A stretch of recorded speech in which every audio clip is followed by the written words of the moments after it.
Hello, everyone, and welcome to this week's topic of the week. My name is Alec, and we have Josh here. And today we're going to be talking about a very interesting topic that we haven't thought of talking about, but this was Josh's fantastic idea. And it's talking about how to implement sustainable agriculture and what it will cost to the world to implement sustainable agriculture. Um, so implementing sustainable agriculture in general is exactly what it means. Agriculture that is green. So what this means is adapting ways we can minimize the impact on the environment, farming's impact on the environment, and how we can do it cost efficiently. Because implementing things that are green tech have been costly nowadays because we simply don't have the resources yet to implement sustainable practices, whether it be sustainable agriculture, sustainable industrial development, any kind of sustainable way to do something. So, but most importantly, the world needs food. We are 8 billion people, and that number is going to keep going. And we need to feed people. And with climate change happening and natural disasters and a whole lot of just uncontrollable things that happen, it destroys crops and destroys it destroys crops. We lose food, and people get hungry. And with Russia pulling out of the grain deal, prices for grain have skyrocketed ever since. So we need ways to promote agriculture, but also do it sustainably as well, where we can mass produce in a green way. Yeah, so many interesting things when I thought of this topic was how can we, afford to feed our people? How can we healthily feed our people? How can we create green technologies to help, reduce the effects of climate change? What are the ways that we can sustainably use? What are the technologies involved? You don't realize how much is really involved in this till you do the actual research. Um, Funny statistic as well that I found, approximately 40% of the global population cannot afford a healthy diet. That is 3 billion people. This is coming from the World Wow. Economic Forum and the UN. That is 3 billion people that can't afford a healthy diet, which is why by 2050, the population is expected, half of the world's population is expected to be obese. And so there are many, many issues with having an obese population. It means that more people are going to die, less people can work, our healthcare system is going to be strained a little bit more. We don't need all those things on top of things we're finding like climate change, like war and food insecurity. So we have to, as a society, figure out how to fix these problems. And just to give you some examples of what I came with my research, uh, that are sustainable agricultural practices that can be used with the right technology, of course, and that's something we're going to talk about later, getting that technology. But something like permaculture. Permaculture is combining nature with human settlements. So it's like when you look at the top of buildings in Manhattan and they have gardens on them. That's something like permaculture. Another example in using sustainability for not agriculture, but in terms of energy, would be the Hudson Yards in New York City.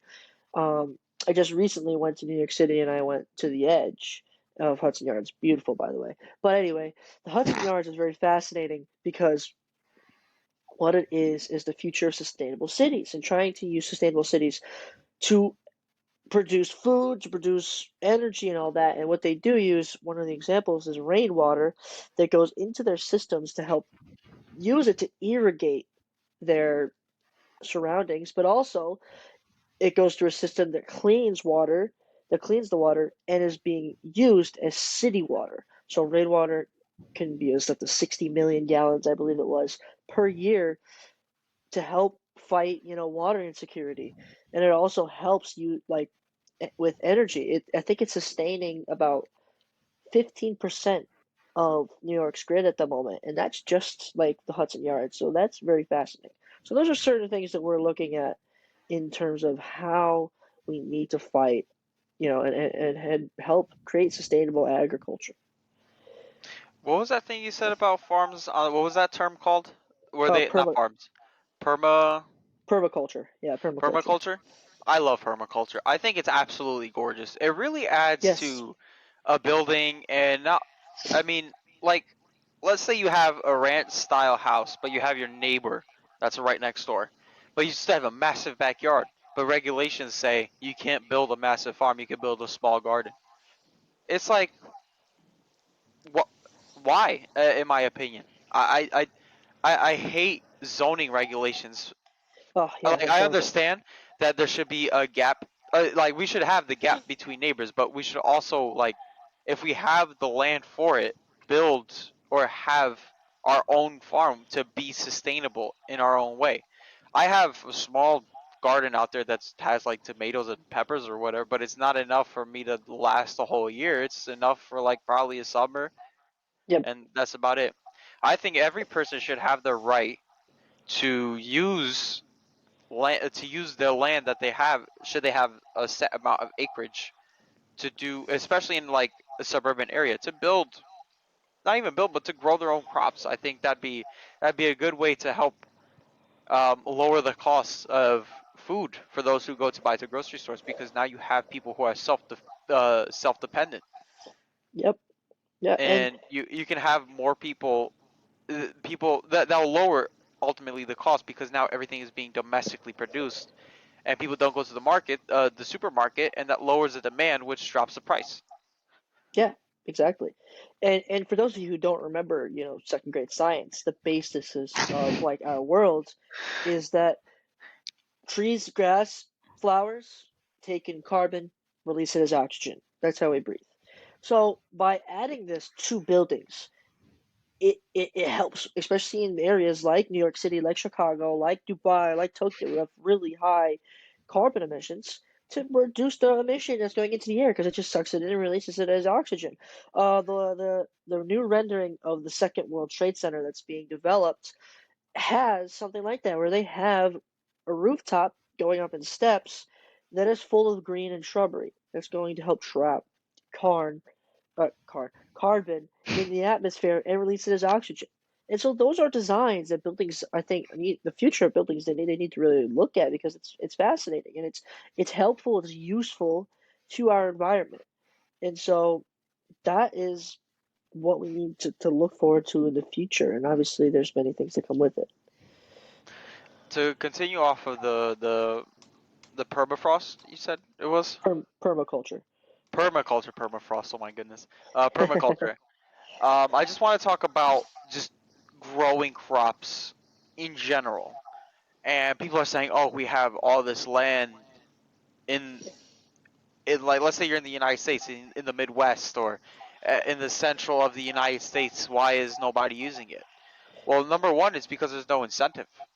People that Yeah. have, I've been seeing all over my Instagram reels of people just leaving these very like suburban areas and like rural, what is it, rural, Yeah, is it like rural. just rural America, and there's abandoned like towns, and because there's no incentive to work the land. Everything is just either imported, or the government has set amount of regulations on what can be domestically produced. And also big corporations buy out big farmlands and produce Oh on their yeah. own, and the crops are monopolized. So people have really no incentive to run the farms unless they're an employee of a farm, and even of a big corporation that runs a farm. And I think the United States is doing a terrible job at this. I think that we can beat um, global prices and defeat global food insecurity if we just use every single bit of land. And yes, you might say that we might raise our carbon emissions by this kind of agriculture, but we're promoting for sustainable agriculture. We're saying that we can do this in a sustainable way, whether it be through the use of like managing our, how we use our water, or we use what, there's a thing that I have here called reduced till practices to help reduce the amount of soil erosion, carbon loss, more organic farming. My biggest thing and my biggest ick when it comes to agriculture is we are not promoting more organic farming. We are Yes. doing, Oh my goodness. why is there, why do I open my social media and there's this talk about lab grown meat? You want to talk emissions? We don't need factories producing my food. I want it produced out of land. You're emitting more carbon emissions by trying to lab grow things. A factory Yes. runs. What does a factory run on? Electricity. What is electricity powered by? Oil. Yeah. We're not helping. We're making it worse.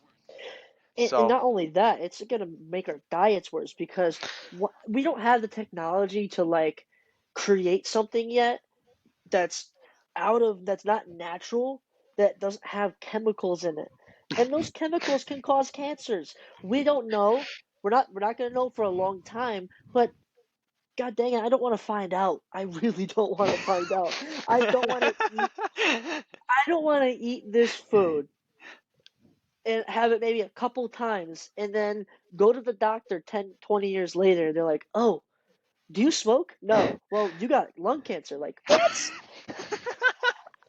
So uh, that's not what I want because I can eat red meat if I eat it sustainably. I don't overdo it. I eat heart healthy things. I'm never going to have a problem with my heart, as red meat does give you problems with heart and obviously what are they called? Uh, Arteries, clogged arteries. That happens with red meat. But I'd rather if I can eat that sustainably and not ever have to worry about getting cancer, that's a goal. And that's fine. So I don't want to ever have that stuff because like you also said, I mean it's just gonna have more carbon. They're gonna produce it in a factory, mass produce it to feed the world. Like, ill. Gross. it's it's trying to save livestock, but are we really saving the people? We're feeding. We're basically about to feed poison to people. Should this stuff even be FDA approved? Which, if the FDA does approve it, then the FDA is just, in my opinion, non-existent. I think we need to go back to regular organic farming, Yeah. self-sufficiency, and I think we should look. I know I said before that the U.S. looks to import things, but I think we're importing things from the wrong places. If you go to areas like in Asia, in Europe, but not Western Europe, but if you look more Eastern Europe, everybody in Eastern Europe and the Balkan region all are organic farmers. There is not even a single piece of a chemical they add to. There's no GMOs, there's nothing. It's just pure as is crops and then sent to the markets. And Yep. for some reason sometimes those crops aren't accepted because they don't have certain, like, oh, you need this chemical because we're trying to reduce this, I don't know, virus, not virus, but like this thing that damages the crops. Or it's Yeah. organic, it's freshly grown straight from the farmer to the consumer. And I think we need to look more places into that and invest in those types of farms because there's food there that is just, it's like a gold mine. I mean, when I went to Albania, all you could see for miles is people's farmlands, and they grow Yep. for one, self sufficiency, and two, to sell to domestic markets because they don't have the resources to seek to export. And then if they do export it, they end up in these small mom and pop European shops that no American or no foreigner ever goes to except for people who are from that region. Which I think we need. What we need to do better is also be more open-minded to imports from areas that are or farming organically. No GMOs, no chemicals, no nothing. Yeah. I agree. And France was another one when we were in the countryside of France. Farms everywhere. You can see what they were doing. And when we're talking about lab grown meats, it's a shot at lab grown meats because they're bad. But we can't ignore the fact that this is more US specific, that what we feed our animals is bad too. The preservatives the Oh preservatives we yes. put in to keep the shelf life, how we pasteurize milk and pasteurize cheeses, to keep the shelf life of the food. Now, you're thinking, well, isn't that a good thing? You're correct. It is a good thing. It gives us more food. It's good to a degree. It's good to a degree because we still don't know what preservatives do to our human body. because they have shelf lives for a very long time. Eggs should not be on a shelf for more than a week in a frozen. They should be eaten very quickly or consumed and made in food fairly quickly. Same with cheese. Cheese probably should be on a shelf for like a day, two, before it gets a little stinky and gross. And that's on average, it's not for everything. But still, it's fascinating because we're in our own country, we are feeding our chickens with this horrible food, or our cows, our sheep, our pigs with these horrible, horrible, horrible things just to preserve shelf life, when all we need to do is build under the lands in the Midwest. Now, you were discussing the Midwest before.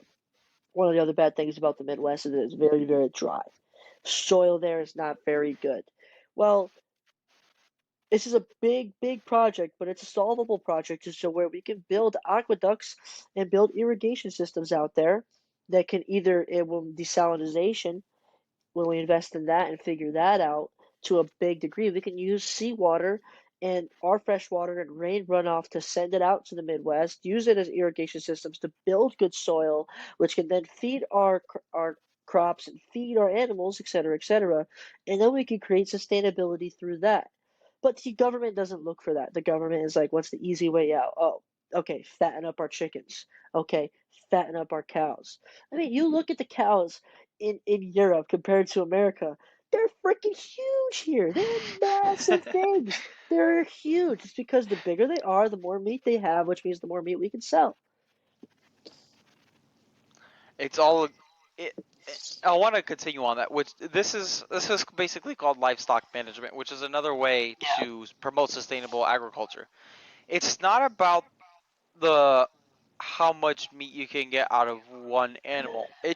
We should have it where how many chickens, how many cows, how many whatever can I raise as a Yes. farmer sustainably? Where to the point where I have enough to have them reproduce, but also have enough where they're not going to erode the soil. And here's the thing with that, right?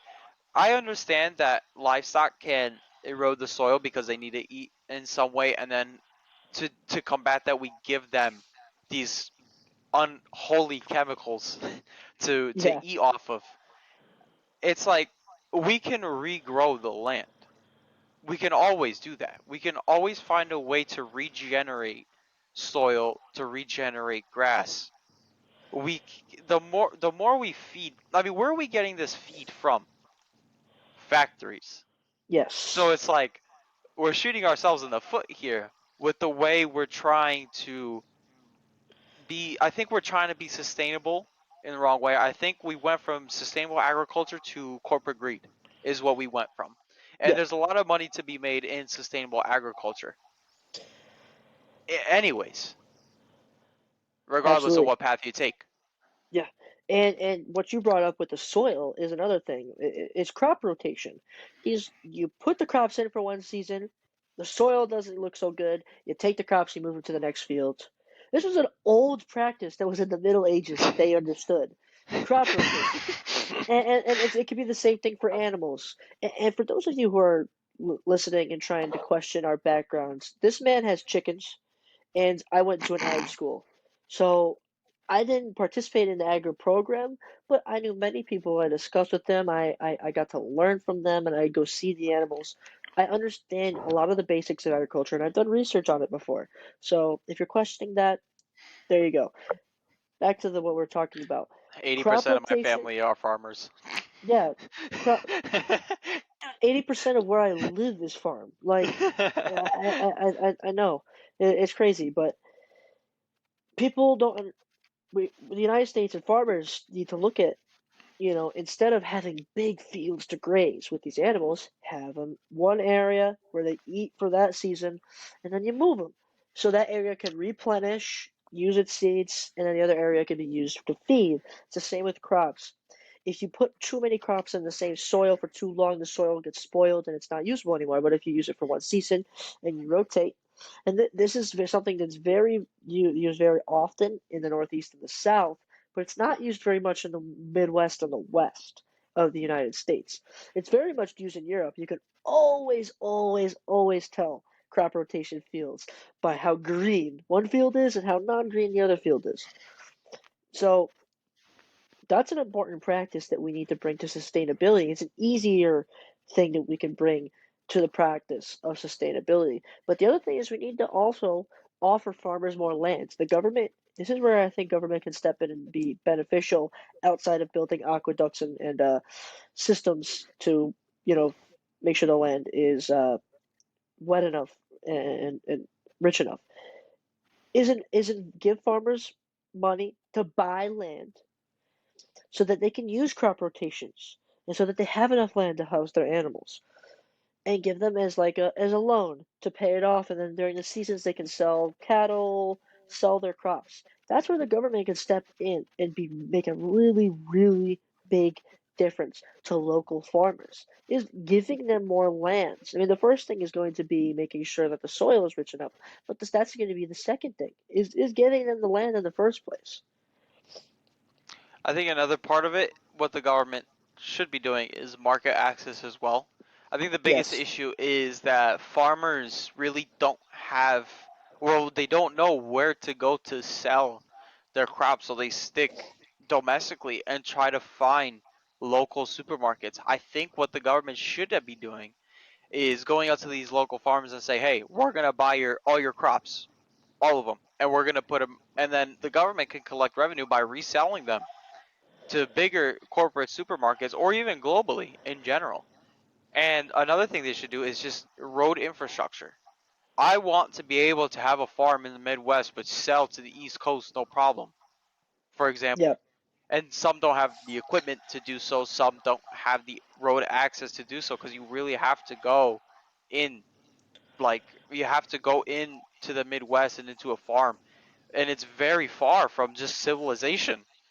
Oh yeah. So I think market and infrastructure access needs to be hugely improved. I Yeah. want it to be we're at a point where it's I'm a farmer here in the U.S. I want to sell to some random supermarket in France. I like that's what I think, and that's how you circle the crops from point A to point B perfectly. Is Yeah. logistics, and we're having a logistics crisis here as well. So just it's like a double whammy. Oh yeah, definitely. And one of the ways you can solve, I guess, the domestic movement of crops is building trains. Railways are going to be hugely important. Oh yeah. They can move livestock, they can move food, and if we have more trains that are sustainable and also if they're electric trains or something like that, that can move quickly, it'll be able easier for those farmers to get their money and also for people to get food. And you bring up another thing is that there needs to be access to global markets. So a global food system is something that the United States and the rest of the world needs to consider, is that farmers are able to meet, to trade their goods with others, get supplies from other places of the world instead of just relying on supplies that they have here. Because the United States is a very lucky country and Europe, especially Western Europe, is very lucky in the fact that they are very rich in natural resources. The rest of the world is not so much like that. If you look at Africa, if you look at Asia, if you look at parts of South America, they are not so lucky in terms of having natural resources at their disposal. So they could go to the US, go to Europe, and ask for those things for in exchange what they have. It can either be money, it can be something else, like maybe trade deals if it's going to be on a higher level in terms of country to country. That could be a way to create a global food system, a global agriculture system where they can trade their goods with each other and also materials and technologies. Yep. I want to go back to the thing you talked about, which was electric trains. Oh, And yes. this kind of came up with something. It's about the renewable energy aspect of sustainable agriculture. You can't have sustainability without green technology. Yeah. And what I just thought of is that we need more kind of wind and solar farms attached, wind and solar power units, right, to be attached to farms. So now you have a fully sufficient, self-sufficient farm where it has the energy, It can get the crops using the energy from wind, using the energy from solar. It doesn't even need to be powered to a power grid. And people are going to talk about the reliability. We also have things like what was it, natural gas as well, where they can use. They can even like I don't want to use to say the word oil, but should the wind or solar not work at the time, I think there should be backup generators powered by oil, so that by the time the wind or solar infrastructure gets back online, it can easily shift back to wind or solar. And I think that'd be perfect for to have for each individual farm per person. And it also is a way to test the technology as well before we Yep. mass produce it onto the markets as well. So it's kind of like a double win here. Should we use and the things like John Deere is also coming out with a fully electric tractors, fully electric farm equipment. And so far, people that have been using them have been pretty happy with how they operate. They work pretty flawlessly. So Yeah. I think the biggest concern is battery and how long a one charge lasts. But so far, um, not sponsored by John Deere, but I do have a John Deere tractor myself. Um, please sponsor us. But people are have been happy with John Deere's green line of farm equipment. Yeah, and I guess that the next thing would be putting out the infrastructure to help charge. And solar is a great way to do that. If you have a solar powered RAN home that could plug into your charger, which you could just plug your John Deere into, you save money. And the great thing about the Midwest is that there's absolutely nothing there. There's no trees. There's no there's no mountains in the way. It is just sun, sun, sun all day. And so if we can use technologies like desalination, runoff, water runoff from west and east coasts to funnel in and then use the sun to power things and moves trains to move crops and agri and animals, like it's all something that can be done. There's so many moving parts. We understand that. That's not what we're like. It's going to be a difficult road ahead, but we have to start, Somewhere. paving that road. We have to start paving that road now, because there's no way I'm going to be eating lab grown meats. And if we can't figure out how to do that, and I can guarantee you most of the population isn't going to do that either. And I know for a fact that we're going to run out of food because our population is over 8 billion very soon. So this is the start. We need to be able to have enough animals, produce enough crops, have enough water to sustain the world. I think we'll never run out of food. We'll be dwindled on resources when it comes to organic food. I think Yes. we're going to have a scarcity of organic food and a rise of lab grown stuff, from lab grown meats to, I don't even know if it's possible, lab grown crops, or like crops where it's very genetically modified. So one crop can get seven, but who knows Yeah. how unhealthy it is when there's untapped potential here in the United States and abroad when it comes to the local farmer in somewhere in the Balkan countries, where it's just this one random farmer who has a big farm and he can only sell domestically and has to throw away the rest of his crops because has nowhere to sell. I think we're missing areas. We're missing Penny. areas to start, and we're missing areas where we can invest more into. Yeah. And what people tend to forget is that many cases, especially in Western Europe and the United States, one farm supplied a village. Now, again, there were a lot less people back then. Understandable. But okay, if it was one farm that could sustain a village back then, let's move it up to 5 farms that can sustain a town. I think that should be fair. Or 12 to 15 farms that can sustain a city. If we can look at that way and have local farmers doing their job, because I'll tell you what, as someone who works who lives in a town full of farmers, you see those chickens and they look like chickens, what, like the typical chicken that And you they want to look like see. cheese. But if you look at the ones that you see on TV that are grown from massive companies and you have, feed, like they have some of those chickens look like they've been working out for 10 years. They have such big breasts because they put in so much feed that allows them grow so that the chicken breasts are bigger so they can sell more food. And to me, that's just not healthy. That's just not healthy. A chicken should be a chicken, not stuffed with things that are going to make it bigger. If the chicken happens to be bigger naturally, whatever. But we shouldn't be unnaturally, altering things.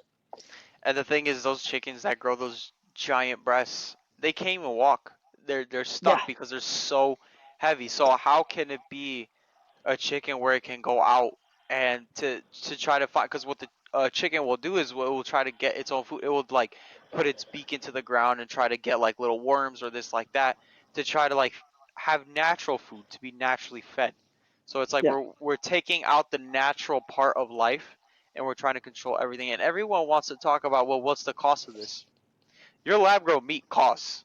We're building factories for lab grown meat where the money we could use that has gone to factories to produce GMOs, to produce chemicals, all that could have been used to build and incentivize organic farming yeah, for anyone that wants to debate me on cost. yeah, We're putting right. money in the wrong places. We have the Yeah, money. We're just putting it into inorganic, unholy, ungodly practices. yeah. The And we United could be States, sustainable. We can drop our CO2 emissions with the money that they put towards lab grown things. yeah, absolutely.